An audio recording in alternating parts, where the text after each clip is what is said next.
To see more content from Backstage Studios, follow me on Instagram and Blue Sky to stay connected. Links are in the description.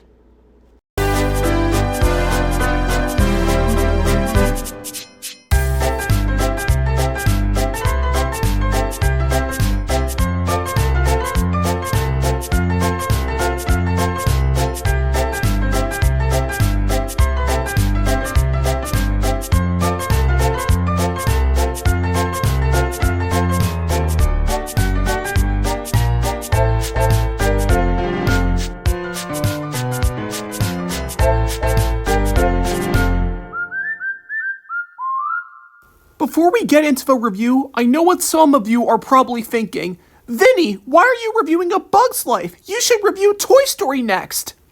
Well, the thing is, I wanted to cover all 4 Toy Story movies, but since Toy Story 5 is coming out next year, I'm gonna wait until the 5th movie is released. Then I'll review all the Toy Story movies.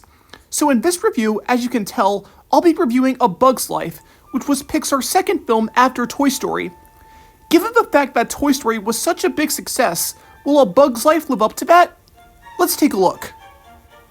On an island called Ant Island, a colony of ants collects food for themselves and for a herd of grasshoppers. One of these ants, named Flick, is an inventor whose inventions don't always work well. One day, Flick messes up a huge supply of food for the grasshoppers, and their leader, Hopper, is furious. He tells the ants to give them twice the amount of food they need, or they will be murdered. To prove his worth to the queen and her daughter, Princess Ada, Flick leaves the island to find some warrior bugs to help fight against the grasshoppers. He does find some, but they turn out to be circus bugs. Flick tells everyone that they are tough and perfect for the job, but once the truth comes out, the entire colony, including Princess Ada, turn down on Flick. Eventually, they must team up and defeat the grasshoppers.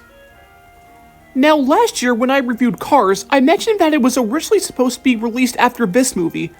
Whilst that is true, there is something I got incorrect.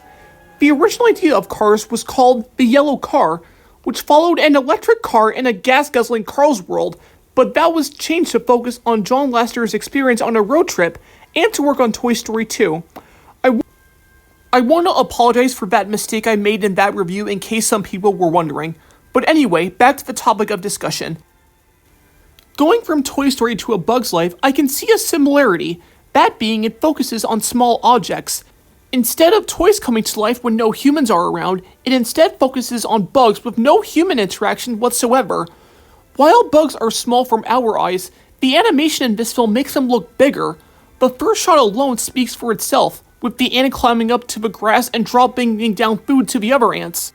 The grass seems to be as tall as a tree by just looking at it here. The animation is by far my favorite aspect of this film, especially for 1998.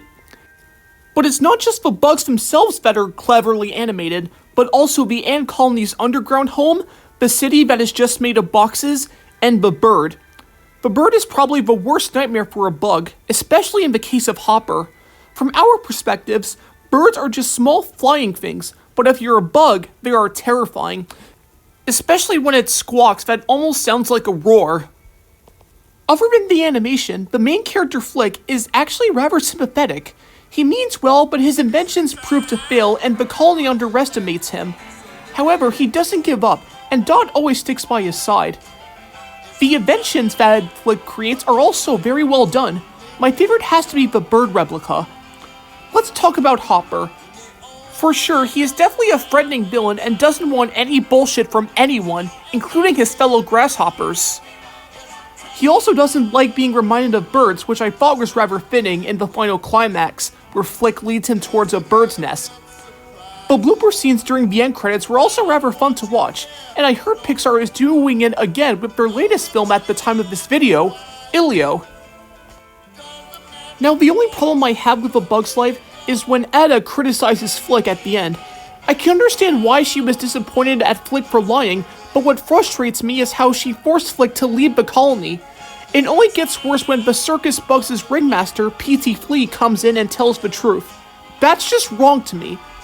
Couldn't the circus bugs be with the ringmaster when Flick meets them, and then after they defeat Hopper they would tell the truth? That would have been better. Despite that, I really enjoyed A Bug's Life.